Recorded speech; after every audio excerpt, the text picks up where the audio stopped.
दोस्तों, आप सभी का मेरे YouTube channel bright future junction में मैं हूं आर्यन पांडे और आज हम लोग पढ़ेंगे पद परिचय। हम लोग का आज का टॉपिक है पद परिचय। किसका परिचय? पद का परिचय। तो परिचय, आप लोग परिचय को क्या कहते हैं? इंट्रोडक्शन। क्या इंग्लिश में हम लोग परिचय को क्या कहते हैं? इंट्रोडक्शन। जैसे हमारा इंट्रोडक्शन हो गया कि मेरा नाम क्या है, मेरा फादर्स नेम क्या है, मेरा मदर्स नेम क्या है, मैं कितने एज का हूँ, मेरा क्या हॉबी है, मेरा क्या एम है, ये मेरा परिचय हो गया। वैसे हिंदी में आप लोगों को करना है कि पद का परिचय देना है आपको। किसका परिचय? पद का परिचय। अब पद किसे कहते हैं? तो पद को हम लोग देखते हैं। तो एक होता है ये आम, एग्जाम्पल लेते हैं आम का। और एक हम लोग लेते हैं कि राम आम खाता है। राम क्या खाता है? आम खाता है। राम आम खाता है। तो इसमें पद कौन है? तो देखिए, ये जो आम है ना, ये जो आम है आपका, ये आपका आम क्या है? शब्द है। ये क्या है? एक शब्द है। ये जो आम है ये एक शब्द है, पर ये जो आम है ये एक पद है।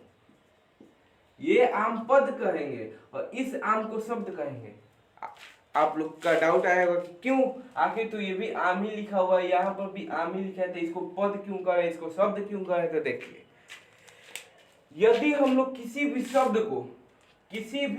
को यदि हम लोग एक सेंटेंस में जोड़ दें, मतलब ये जो शब्द है आम, जो ये शब्द है ये एक सेंटेंस में लिखा हो कि राम आम खाता है, तो एक सेंटेंस में जब एक वर्ड या एक शब्द का हम लोग इस्तेमाल करेंगे उसे कहेंगे पद। ये भी शब्द ही है पर ये सेंटेंस में यूज हुआ, इसीलिए हम लोग इसे क्या कर रहे हैं? पद कर रहे हैं। शब्द का रीनेम वर्जन है, वर्जन 2.2 आप कह सकते हैं, वर्जन 2.0 है ये पद।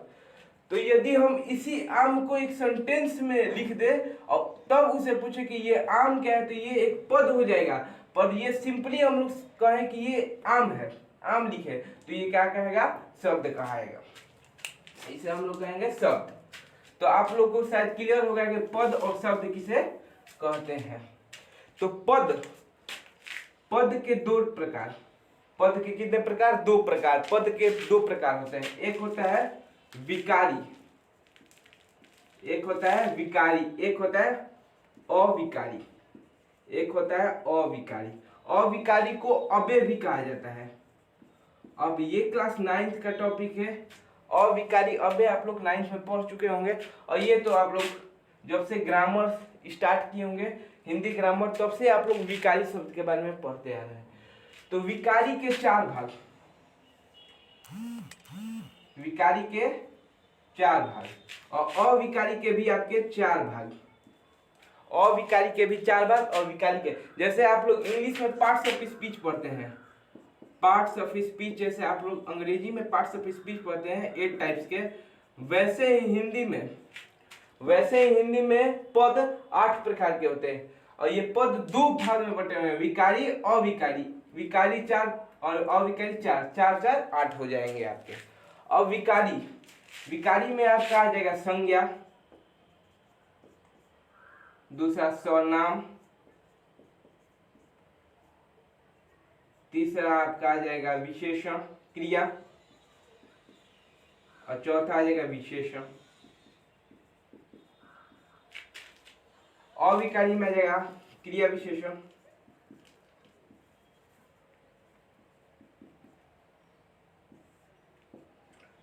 समुच्चय बोधक,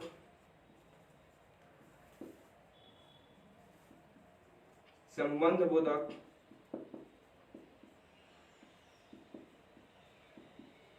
और विस्मयादि बोधक। विस्मयादि बोधक। तो विकारी में आ जाएगा संज्ञा, सर्वनाम, क्रिया विशेषण, ये दोनों को मिला देंगे तो क्रिया विशेषण आ जाएगा। अविकारी में समुच्चय बोधक, संबंध बोधक और विस्मयादि बोधक। ये आपके 8 प्रकार हुए पद के। आपके 8 प्रकार हम लोग देख लिए लोग। अब सिंपली एक एक प्रकार को हम लोग डिटेल्ड में एक्सप्लेन करेंगे कि पद का हम लोग को परिचय करना है। पद का परिचय, तो विकारी, सबसे पहले जानेंगे कि विकारी का डेफिनेशन क्या है, अविकारी का डेफिनेशन क्या है। तो देखो, जो लिंग, वचन,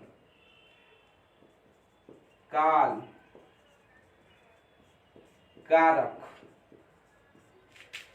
जो पद लिंग, वचन, काल, कारक का प्रभाव, जिस पद का प्रभाव का लिंग, वचन, काल, कारक का पड़े उसे कहेंगे विकारी।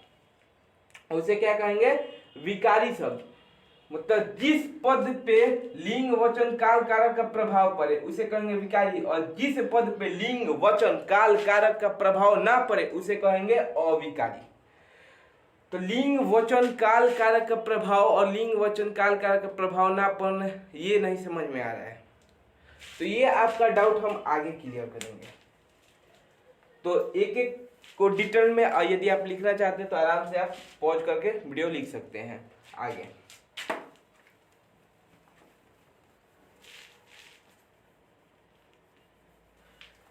अब आगे हम लोग कुछ क्लियर, जैसे लिंग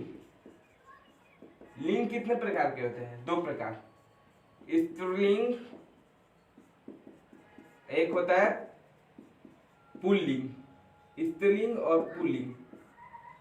वचन मैंने कहा, वचन कितने प्रकार के? तो वचन, एक वचन और बहुवचन। कारक 8 प्रकार के होते हैं, काल 3 प्रकार के। तो देखिए, लिंग, स्त्रीलिंग, पुल्लिंग, वचन, एक वचन, बहुवचन, कारक 8 प्रकार के और काल 3 प्रकार, ये भी हम लोग आगे पढ़ेंगे। तो अब कारक पढ़ते हैं हम लोग। हाँ, मैं आपको पूरी बचपन में अभी तक आपने जितने भी ग्रामर पढ़े वो सभी ग्रामर एक वीडियो में आपको मैं दूंगा। अब कारक, कर्ता ने कर्म को कर्ण से, कर्ता ने कर्म को कर्ण से संप्रदान दान को के लिए आपादान से संबंध का के की अधिकरण में पर संबोधन हे अरे भू। देखिए,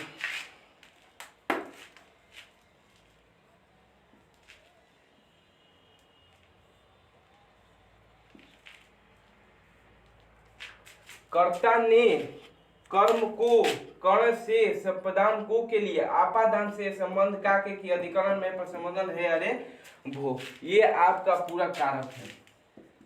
कारक में बस आपको इतना ही पढ़ना है। तो देखिए, राम ने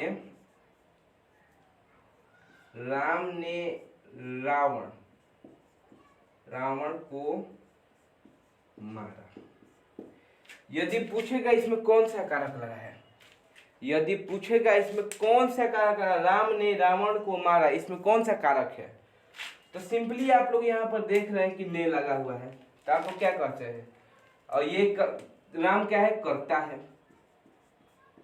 कर्ता है, ये यहाँ पर ने लगा है, तो कौन सा कारक है? कर्ता कारक। कौन सा कारक है? कर्ता कारक। यहाँ पर सिंपली आपको देखना है, ने लगा हुआ, मैंने आपको क्या बताया? कर्ता ने, तो यहाँ पर कर्ता है, यहाँ पर ने है, तो कर्ता कारक। वैसे ही यहाँ पर को है, सॉरी, यहाँ पर को है, और यहाँ पर क्या है? ये रावण क्या है? राम ने किसको मारा? राम ने किसको मारा? तो रावण को मारा। तो रावण क्या है? ये कर्म हो गया, ये कर्म हो गया। तो ये कौन सा कारक हुआ? कर्म कारक। अब ऐसे ही आपको सभी, अब यहाँ पर देखिए, यहाँ पर भी से है, यहाँ पर भी से है, आपादान में भी से है। इसमें अंतर क्या है? इन दोनों में अंतर क्या है? तो अंतर बस यही है कि कर्ण में द्वारा और आपादान में जुदाई, जुदाई,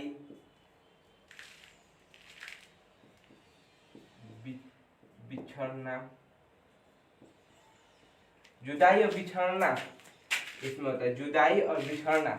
और इसमें कलम में क्या होता है, जैसे राम पेन के द्वारा लिखता है, राम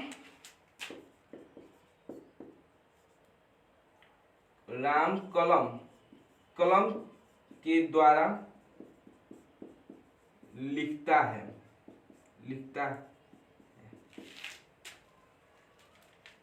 सॉरी राम कलम के द्वारा, सॉरी राम कलम से लिखता है, राम कलम से लिखता है। पेड़ से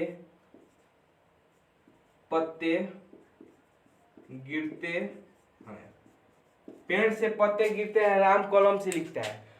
तो भाई यहाँ पर भी से है, यहाँ पर भी से है, तो किसको बोले कौन सा कलम का है? तो हमने आपको बताया है द्वारा लगाओ। देखो राम कलम से लिखता है मतलब राम कलम के द्वारा लिखता है, राम कलम के द्वारा लिखता है। तो ये कौन सा कारक होगा? कर्ण कारक, कर्ण कारक। अब पेड़ से पत्ते गिरते, अब पेड़ से पत्ते तो जुदाई हो रहा है, पेड़ से पत्ता गिर के अलग हो रहा है, अलग, अलग का भावना, अलग हो रहा है, बिछड़ रहा है, जुदाई हो रहा है। तो ये कौन सा कारक हो जाएगा?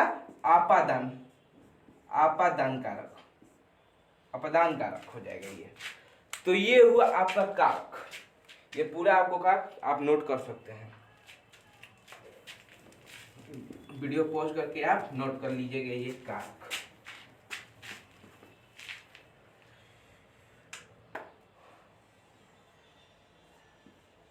देखिए अब आपका काल बचा हुआ है, लास्ट टॉपिक है काल। काल, काल कितने प्रकार के होते हैं? 3 प्रकार के काल होते हैं। वर्तमान काल, वर्तमान काल, भूतकाल, भविष्यत काल, भविष्य काल। वर्तमान काल, भूतकाल, भविष्य काल। देखिए काल कितने, काल कितने, काल मतलब क्या होता है? काल मतलब टाइम, समय, समय, काल मतलब समय।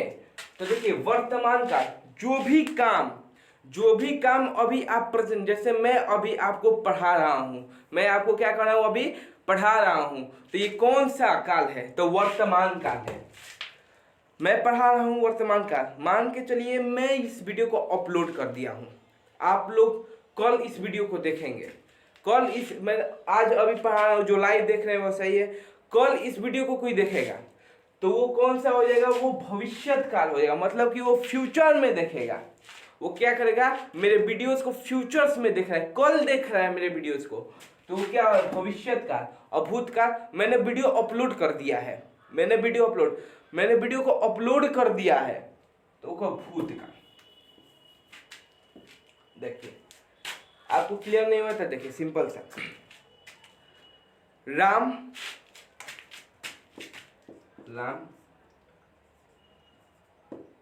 पढ़ रहा, राम पढ़ रहा है, ये कौन सा काल है? वर्तमान काल। मतलब कि अभी काम हो रहा है कि राम अभी पढ़ रहा है।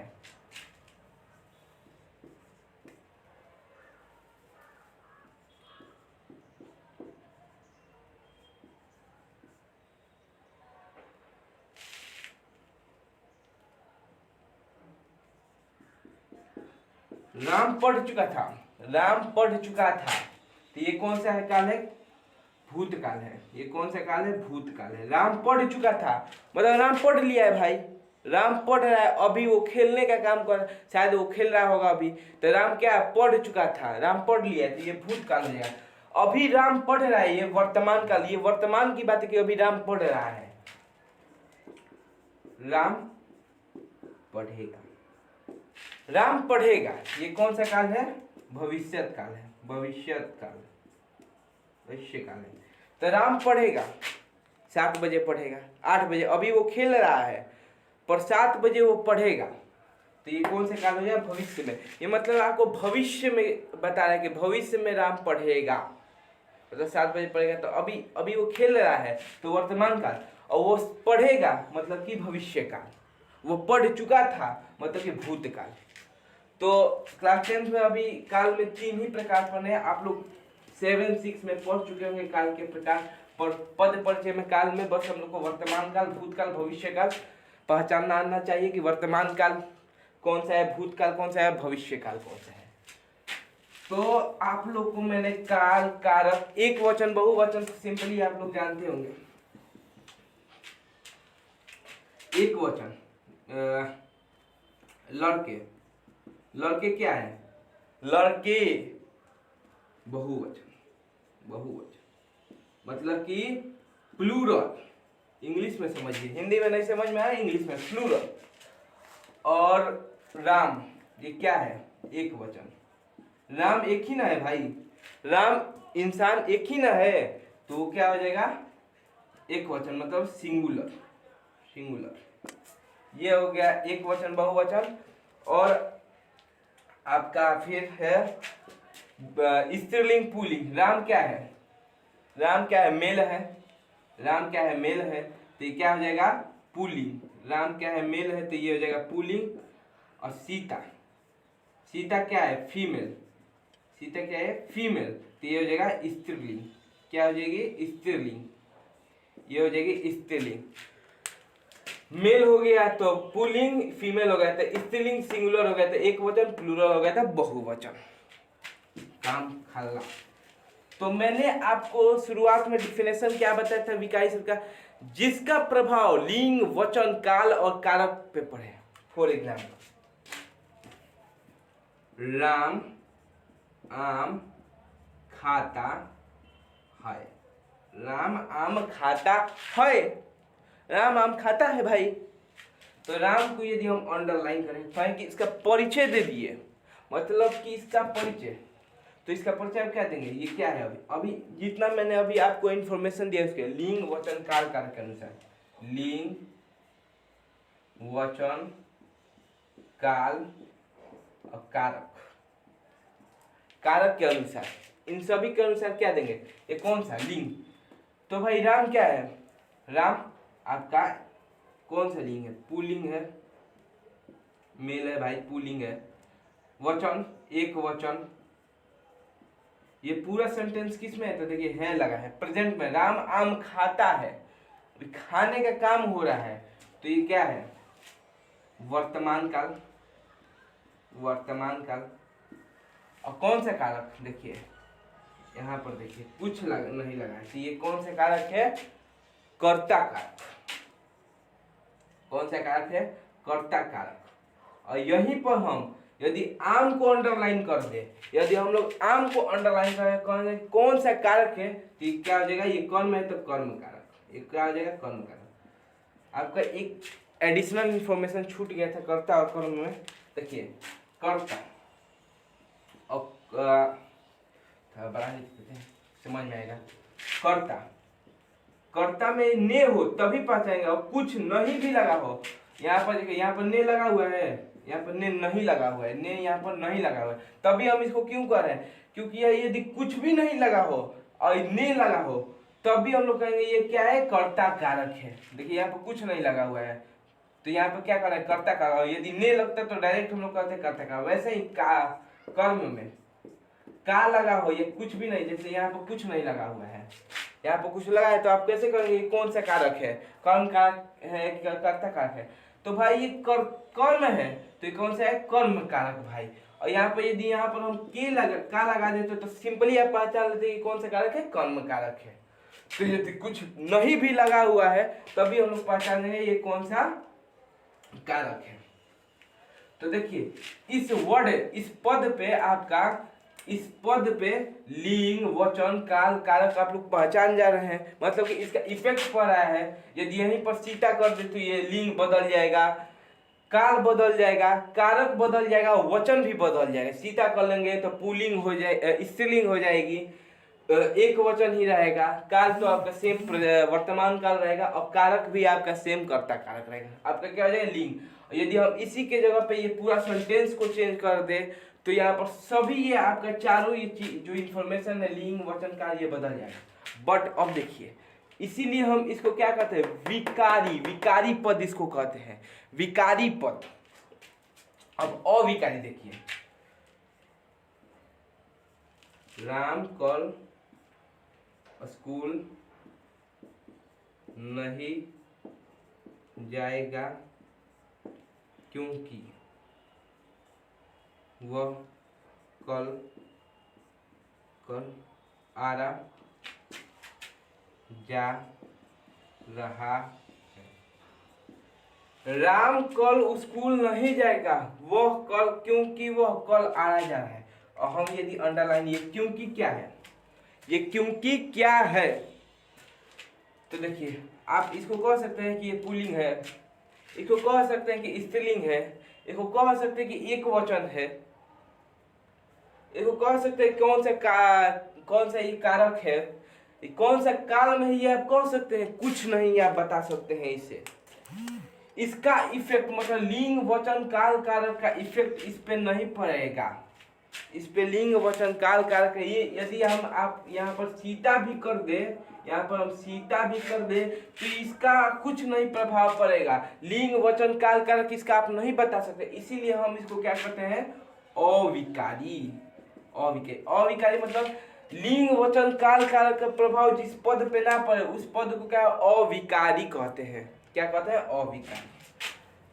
तो मैं उम्मीद करता हूं कि आप लोग को विकारी, अविकारी, लिंग वचन काल और कारक क्लियर हो गया होगा। अब आगे हम लोग देखेंगे विकारी शब्द। विकारी शब्द में सबसे पहले संज्ञा, सबसे पहले हम लोग संज्ञा देखेंगे। विकारी शब्द में सबसे पहले क्या देखेंगे, संज्ञा। संज्ञा के कितने, 5 भेद, 5 भेद। संज्ञा के सबसे पहले व्यक्तिवाचक संज्ञा, व्यक्तिवाचक, जातिवाचक संज्ञा, जातिवाचक, तीसरा है समूहवाचक, समूहवाचक, चौथा है द्रव्यवाचक, व्यक्तिवाचक, समूहवाचक, द्रव्यवाचक, व्यक्तिवाचक, जातिवाचक, समूहवाचक, द्रव्यवाचक,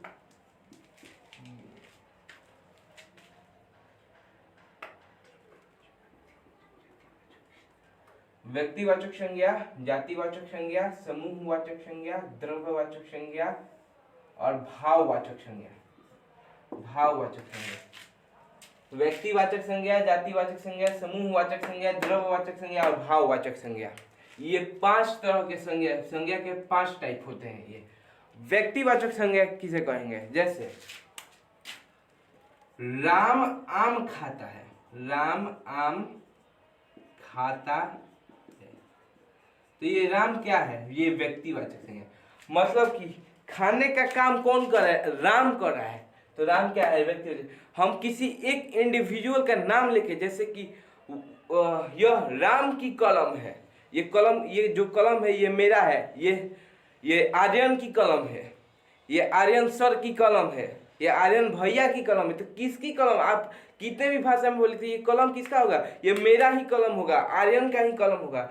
तो यदि हम लोग किसी पर्सनल इंडिविजुअल के बारे में इसका अधिकार दिखाए तो उसे कहेंगे व्यक्तिवाचक, कि ये किसके है, राम। अब वही कह दे लड़के आम खा रहे हैं, लड़के आम, तो इससे आपको पता चला कौन राम है कि श्याम है कि मोहन, इसमें सभी हो सकते हैं, जितने भी लड़के उस क्लास में होंगे। मान लीजिए क्लास 10th के सभी लड़के आम खा रहे हैं, तो इसमें आप किसी एक को कह सकते हैं कि राम आम खा रहा है कि श्याम आम, ये ग्रुप है कि सभी लड़के आम खाए, तो ये कौन सा है, इसमें आपको इंडिविजुअल के बारे में नहीं पता चलेगा, तो उसे कहेंगे जातिवाचक संज्ञा। समूहवाचक संज्ञा, समूहवाचक एक समूह, जैसे कि गायों का झुंड हो जाएगा, आपका गायों का झुंड हो जाएगा, ये आपका क्या है, समूहवाचक। एक आर्मी होगी, आर्मी की एक फौज का झुंड हो जाएगा, जैसे कि आप चाबियों का गुच्छा, चाबियों का जो, ये देखो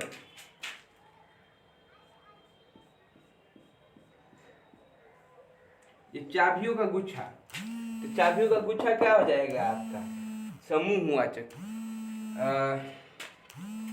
समूहवाचक मतलब कि एक समूह, जैसे चाबियों का गुच्छा हो गया, आर्मी हो गई, ये समूहवाचक है। आगे द्रव्यवाचक, अनकाउंटेबल नाउन। द्रव्यवाचक मतलब अनकाउंटेबल नाउन, जिसे गिन नहीं सकते हैं। द्रव्यवाचक में जिसे गिन नहीं, जैसे तेल हो गया, चीनी हो गया, पानी हो गया, ये क्या है, ये द्रव्यवाचक संज्ञा है। अब भाववाचक, भाववाचक में आ जाएगा जैसे ईमानदारी, बुढ़ापा। भाववाचक में क्या आ जाएगा, ईमानदारी, बुढ़ापा। वो बूढ़ा आदमी है, मतलब वो बुढ़ापा, उसके वो क्या है, बूढ़ा हो गया है, वो बुढ़ाप, उसका वो क्या है, वो बुढ़ापा, उसके अंदर कौन सा भाव निकल रहा है, तो बुढ़ापा भाव निकल रहा है। वो ईमानदार व्यक्ति है तो उसमें कौन सा भाव निकल रहा है, तो ईमानदारी निकल रहा है। यदि हम लोग ईमानदार कहेंगे, यदि हम लोग ईमानदार कहेंगे तो ये आपका विशेषण हो जाएगा, वो भी कौन, गुणवाचक विशेषण हो जाएगा, गुणवाचक विशेषण हो जाएगा, गुणवाचक विशेषण। पर ईमानदारी कहेंगे तो ये भाववाचक संज्ञा हो जाएगा। ये भाव है, ईमानदारी क्या है, ये भाव है, बुढ़ापा क्या है, ये भाव है, पर वो ईमानदार व्यक्ति है, वो व्यक्ति कैसा है, तो ईमानदार है। तो ये क्या है, ये एक विशेषण की इस व्यक्ति का विशेषता क्या है, तो विशेषता कि वो ईमानदार है। वो आदमी की विशेषता क्या है कि वो बूढ़ा है, पर उसका भाव क्या है, बुढ़ापा, उसका भाव क्या है, बुढ़ापा। ये व्यक्ति का भाव क्या है, ईमानदारी। तो भाव और विशेषण, भाववाचक संज्ञा और गुणवाचक विशेषण में यही अंतर होता है। हम किसी आदमी की विशेषता बताएंगे कि वो ईमानदार, वह ईमानदार, वह ईमानदार है, ये आपका क्या है, वो आदमी की विशेषता कि वो ईमानदार है, पर उसका भाव क्या है, ईमानदारी। उसका भाव क्या है, ईमानदारी, कि वो ईमानदारी, उसके अंदर भाव कौन सा पहले, ईमानदारी का। तो यही अंतर है। ये आपका संज्ञा क्लियर हो गया।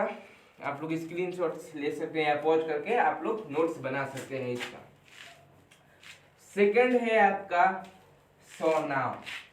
तो वीडियो बहुत लंबा होने के कारण इस वीडियो को हम लोग यहीं पर स्टॉप करते हैं, और नेक्स्ट वीडियो में आपको सर्वनाम और विशेषण और क्रिया के बारे में नेक्स्ट वीडियो में आप लोग को बताया जाएगा। So thank you very much.